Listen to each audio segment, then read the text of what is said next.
Здравствуйте, уважаемые телезрители! В студии Арифа Кабба мы вновь собрали для вас самые важные события и тенденции вокруг Абхазии. Все, что актуально на данный момент, что касается нас прямо или косвенно, или влияет на имидж республики. Итак, начнем. Украина устала от конфликта и явно хотела бы из него выйти, но пока препятствий для этого слишком много.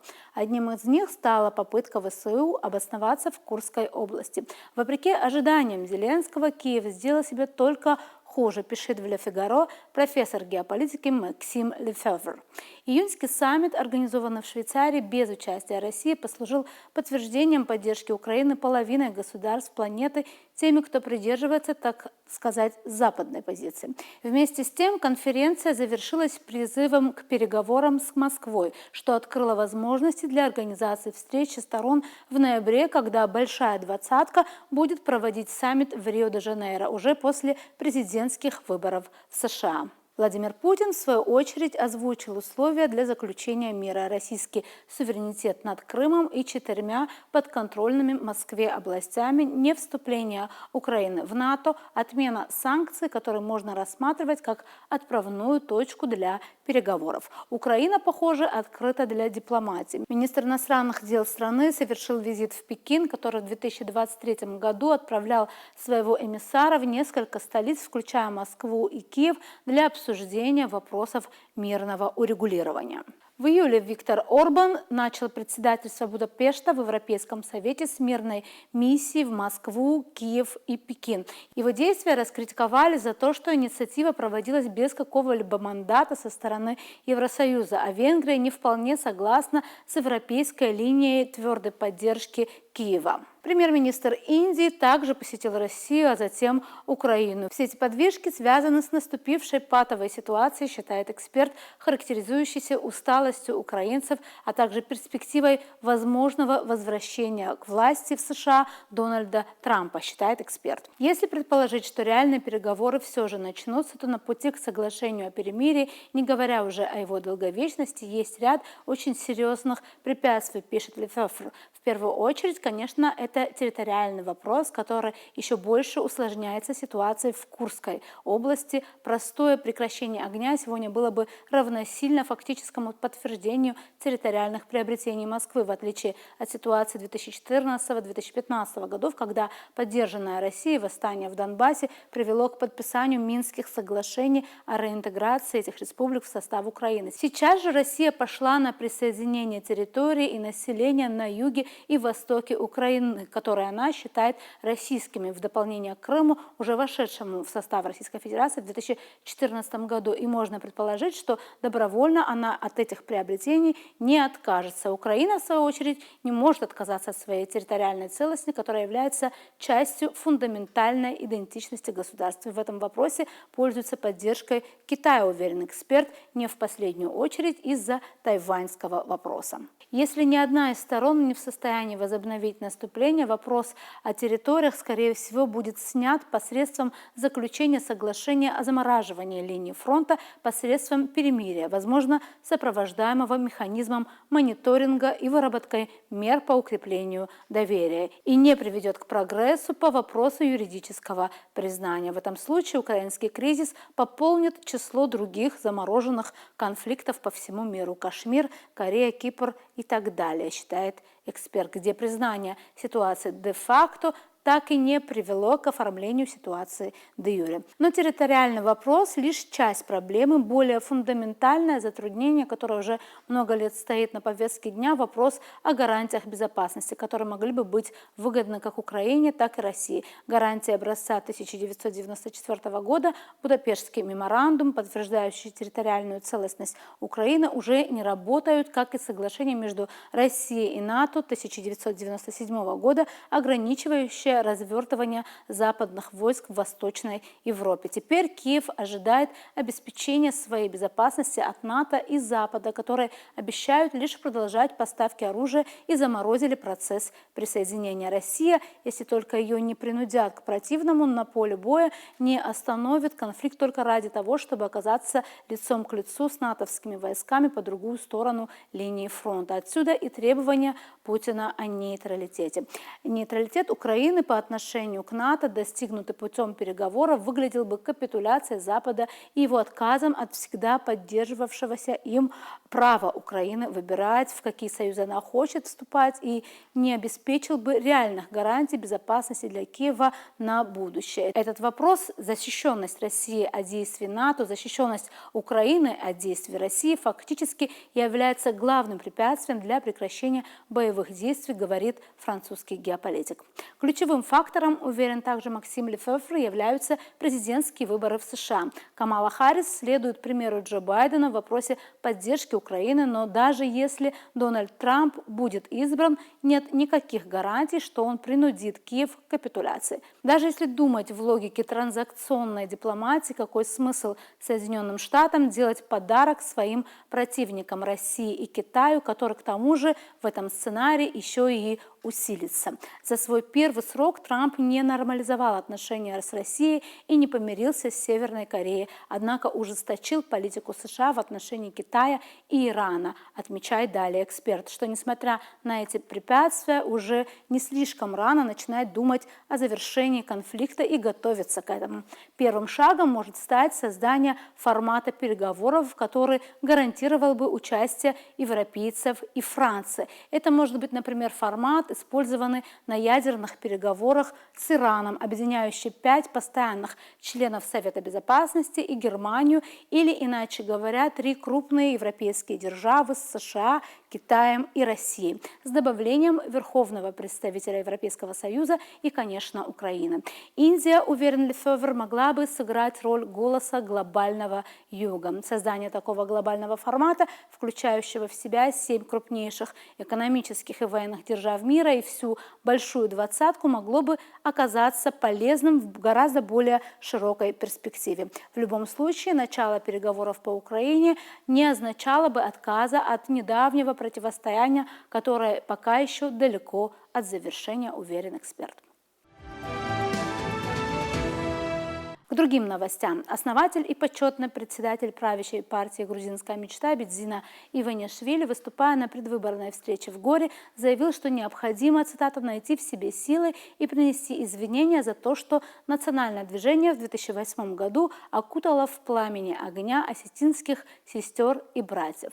Цитата. «Как только закончатся выборы 26 октября, когда будут осуждены зачинщики войны, когда абсолютно все виновные в разрушении грузино-осетинского братства и сосуществования получат строжайший юридический ответ, мы обязательно найдем в себе силы принести извинения за то, что в соответствии с полученным заданием предательское национальное движение в 2008 году окутало в пламени огня наших осетинских сестер и братьев. А поскольку одним из важнейших краеугольных камней нашей христианской веры грузин и осетин является именно прощение, я уверен, что братоубийственное противостояние, которое враги Грузии развязали для наших народов, закончится именно историческим взаимным прощением и искренним раскаянием, сказал Иванишвили. Также он отметил, что августовская война 2008 года не была волей ни грузинского, ни осетинского народа. Он повторил, что мечте необходимо конституционное большинство в парламенте для поправок, связанных с территориальной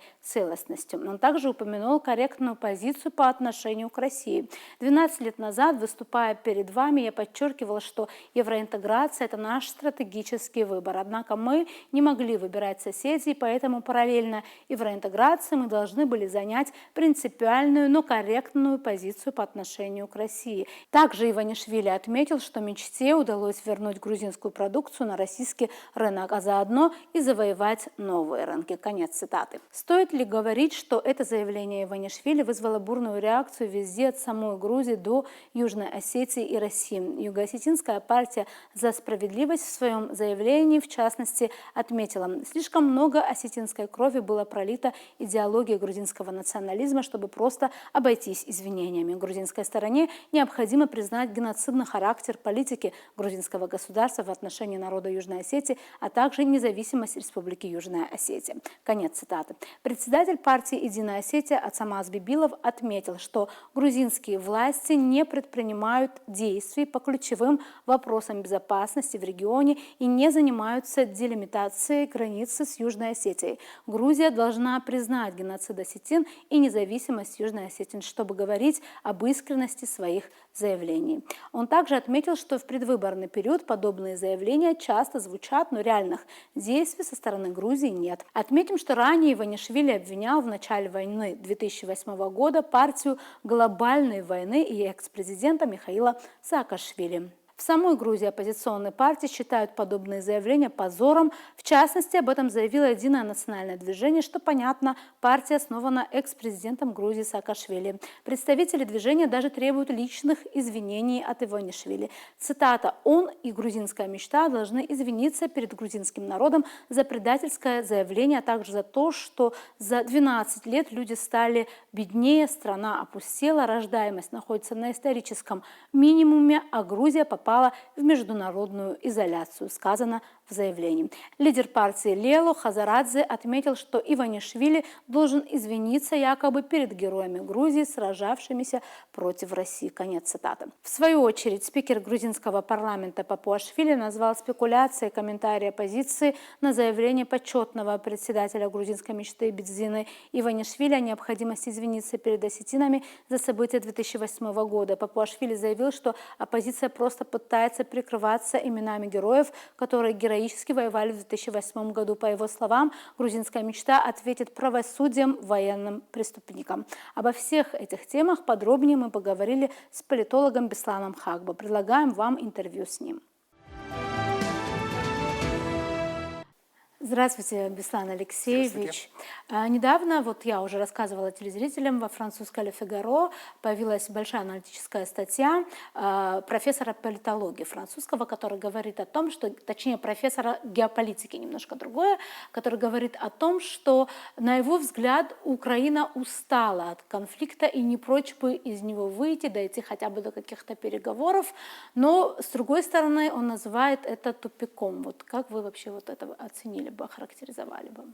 Вы знаете, война как ужасное явление, вообще многие устали. Я имею в виду то, что сейчас происходит, многие устали. Я думаю, что и в России, и в Украине, и вообще международное сообщество, потому что она в каком-то смысле тупиковая, потому что задачи, которые были поставлены, пока не решены, я имею в виду даже у руководства, политического руководства России, но я не думаю, что на какое-то замораживание конфликта России пойдет, потому что я вам напомню, что те территории, которые освобождает Россия, они уже являются частью, согласно Конституции Российской Федерации, частью России. Они оккупированы, получается. Понимаете, это касается и Луганска, и Запорожья, и части Херсона, и так далее, и так далее. Это говорит о том, что Владимир Путин неоднократно заявлял, мы должны освободить наши территории, это первое. Должны провести политику денацификации, это второе. И должны остановить продвижение НАТО на восток, то есть к границам Российской Федерации. Я думаю, что эта жесткая постановка вопроса, она будет иметь место. Я думаю, что политическое руководство России не пойдет на замораживание конфликта, пока эти вопросы будут не решены. А что мы слышим из западных стран, вообще иногда даже из некоторых деятелей Соединенных Штатов Америки, заморозит конфликт после выборов президентских, пойти на какие-то переговоры. Вы знаете, это такой приемчик, который иногда используют и политики, и журналисты, потому что они прекрасно понимают, что пока так жестко поставлены вопросы, Российской Федерации, никакие переговоры не пойдут. Это первое. Второе, еще что хотелось бы отметить. Понимаете, на войне, когда происходит война, кто-то выигрывает. Это тоже надо признать. Понимаете? А потом начинается обустройство, и начнется, я имею в виду и Украина, и Россия. На каких условиях, если выйдут на какие-то переговоры, на каких-то условиях, готовы ли нынешнее политическое руководство Украины, которое не признает Российская Федерация, пойти на какой-то даже не переговоры, или диалог? Я в это не верю. Знаете, все ждут вообще в мире, когда закончатся эти выборы, в ноябре пройдут выборы президента США, что какие-то изменения в политике по отношению к Украине произойдут. Я не верю, что кардинально что-то изменится, но из сообщений, которые мы получаем из Европы, из США, иногда из политического руководства Китая, Индии и других стран, говорят, что эту войну необходимо остановить. А как это сделать, механизм, технологию, пока никто ничего не предлагает. Разные конференции предлагают, мирные конференции. Вы помните, какая мирная конференция была устроена без участия России? Вы понимаете, что это все смешно. Без участия России, без учета ее интересов, Вот я имею в виду интересы, прежде всего, которые я озвучил. И этот конфликт никогда не будет разрешен. Это надо иметь в виду. И я думаю, что прекрасно понимают и в международном сообществе тоже.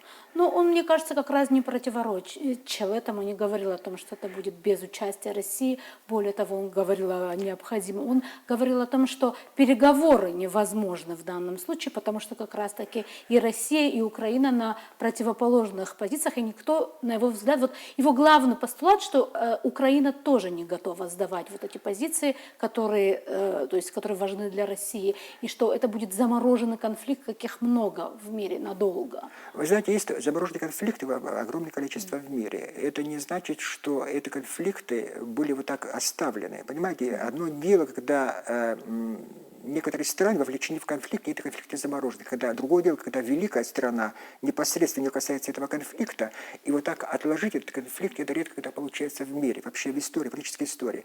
Знаете, вот к чему я склоняюсь прежде всего, знаете, вот все-таки я думаю, что вот где-то в течение полгода на Западе найдутся люди, политики, государственные деятели, которые окажут давление на политическое руководство Украины, чтобы пойти на какой-то диалог с уступками. Об этом, кстати, проговариваются и некоторые политики в Украине, между прочим. А вот какие уступки? Я вот вам говорю, вот интересно, на что они могли бы пойти? Имеется в виду, конечно, территориальные уступки России. Конечно, когда говорим о территориальных уступках, мы должны иметь в виду те территории, которые я вам говорил. Это уже часть Российской Федерации. Но не только это. Владимир Путин говорил, что вот политика продвижения уже необходимо остановить. Понимаете, это не просто так ставится вопрос, это уже десятки лет об этом говорится. Я думаю, что жестко Россия на этом будет настаивать. Это первое. И второе, я не думаю, что руководство России будет работать с тем руководством, которое сегодня сложилось в Украине. Я имею в виду политиков, которые благодаря в кавычках, вообще-то была развязана такая жестокая война. И я вам напомню, что президент, который потерял свою легитимность, когда приходил к власти, когда были выборы, он говорил, что эту войну остановит. Были переговоры, диалог, минские договоренности, а потом это все было отброшено. Все это было отброшено. Это говорит о том, что с такими политиками Россия не будет разговаривать. Это уже открыто об этом заявляет политическое руководство России. Это говорит о том, что смена руководства Украины должна произойти. А на каких условиях, какие механизмы, это уже решат, конечно, я думаю, или внутренние силы Украины, или будет оказано давление на Украину. Это прежде всего со стороны США, наверное, это может произойти после президентских выборов. А, кстати, вот говоря о президентских выборах, которые будут в США, я имею в виду, как вам кажется, вот там упали шансы Дональда Трампа после того, как Камала Харрис заменила Байдена? Вы знаете, мы получаем различные сообщения. Если из сообщений одного агентства побеждает пока и дебаты выиграл Трамп, и вообще по всем опросам побеждает Трамп, по другим опросам, которые поддерживают демократов, они говорят, что побеждает Харрис. Я думаю, что все-таки какое-то определенное равновесие сохраняется. Вот эти недели, которые остаются, месяц, 5 ноября. Я думаю, что это будет решающим. Есть так называемые колеблющиеся штаты. Вообще всегда они все решают. Как выборщики будут голосовать. Я думаю, что за них будет идти борьба. Может быть, больше всего склоняется, что все-таки, несмотря на все эти события, которые происходят, все-таки, может быть, с небольшим преимуществом Трамп побеждает пока. Но, вы знаете, и Харрис хорошо поработала, ее все эти технологии неплохо поработали, учитывая, что все-таки она была не президентом, а вице-президент сегодня. Обычно в таких случаях, знаете, редко, когда кандидаты побеждают. Но, вы знаете, все-таки определенное равновесие сохраняется, баланс сохраняется. Это колеблющиеся штаты, я думаю, что все решат вообще во время выборов. А теперь перейдем немножко к Грузии. Там выборы еще раньше состоятся, как вы знаете, 26 октября. И сейчас Иванишвили делал недавно заявление, это понятно, это часть предвыборной какой-то даже программы, выступления было в Горе. И он говорил там о том, что это его выступление вызвало большой отклик везде. Все, по-моему, его прокомментировали. Он говорил о том, что якобы когда мы победим, имеется в виду, естественно, грузинская мечта, мы извинимся перед осетинами. Это тоже необходимо рассматривать в контексте предстоящих выборов. Да, все-таки там тоже, несмотря на то, что грузинская мечта, они говорят, что они фавориты, они могут победить, но все зависит от количества голосов, которые они наберут. Они получат ли большинство в парламенте? Это первое. Второе, потому, видимо, и в грузинском обществе, я не думаю, что столь популярно, да, вот такое заявление, которое им было сделано, что мы покаемся перед осетинами, вот, что эта война была развязана вот тогдашним руководством, политическим авантюристом Саакашвили. Вы знаете, вообще, я не думаю, что это вызовет оклик и в осетинском обществе, и у нас в абхазском обществе. Во-первых, если грузины хотят покаяться, да, необходимо еще и перед абхазцами, которые были несколько конфликтов, между прочим, тем более большую войну, которая была развязана в 1992 году. Я вам напомню, что до этого еще одна война была развязана перед Южной Осетией, еще когда был президентом Зевят Гамсахурли. Понимаете, это говорит о том, что это все-таки носит такой конъюнктурный, знаете, вот перед выборами вот такое заявление сделает, в какой форме это будет выглядеть, знаете, я не думаю, что такой же большой отклик в нашем обществе, в осетинском, это вызовет. Конечно, это надо приветствовать, если такое искреннее будет заявление сделано, потому что это правда, действительно. Это во-первых. Во-вторых,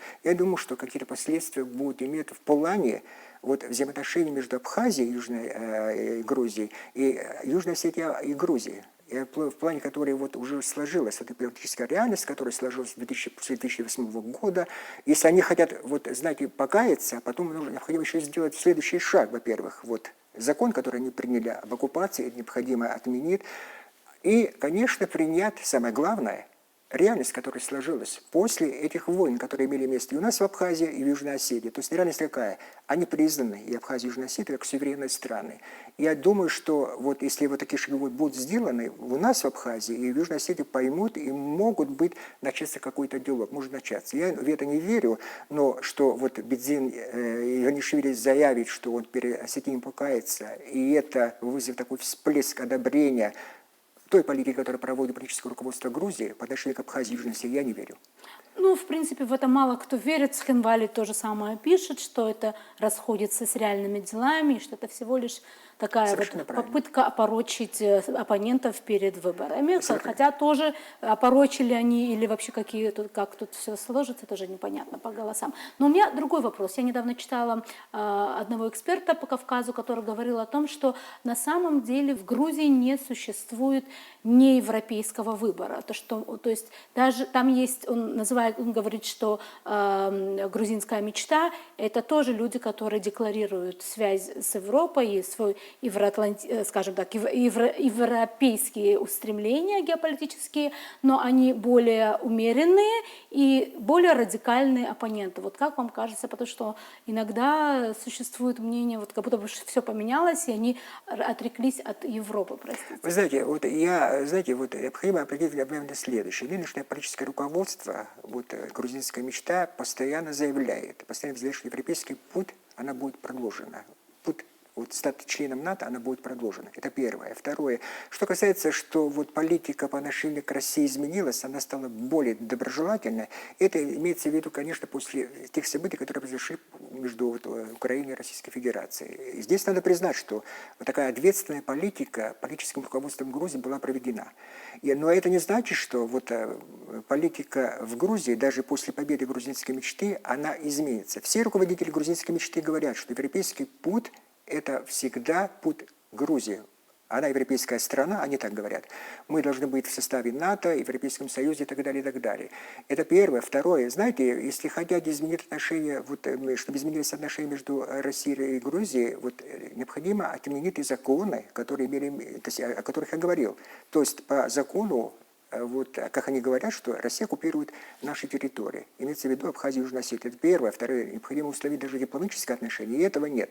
Понимаете, такой грузинский парадокс получается сегодня. Посмотрите, у них прекрасные сложились экономические отношения с Россией. После, по-моему, Турции по внешнеторговому обороте Россия вышла на второе место. Но в то же время Россию они называют страной, которая оккупировала территорию. Понимаете, это, конечно, много чего в истории, политической истории вообще Грузии очень много было, знаете, таких событий, чудесных таких, в кавычках, я говорю, чудесных и удивительных, но это сегодня имеет место, понимаете, это первое. Во-вторых, я не думаю, что политика по отношению к европейским странам изменится, потому что выросло такого поколения после распада Советского Союза, это первый, пропаганда такая велась по отношению к России и к русским, что вот так внезапно политика Грузии по отношению к России не изменится. Это все, что делается сегодня нынешним руководством, это все связано с предстоящими выборами, это первое. Второе, теми успехами, которые имеют место. Это надо признать прежде всего, что она не подалась на авантюру, вот со стороны, которые раздавались со стороны западных стран, открыть там где-то второй фронт и так далее,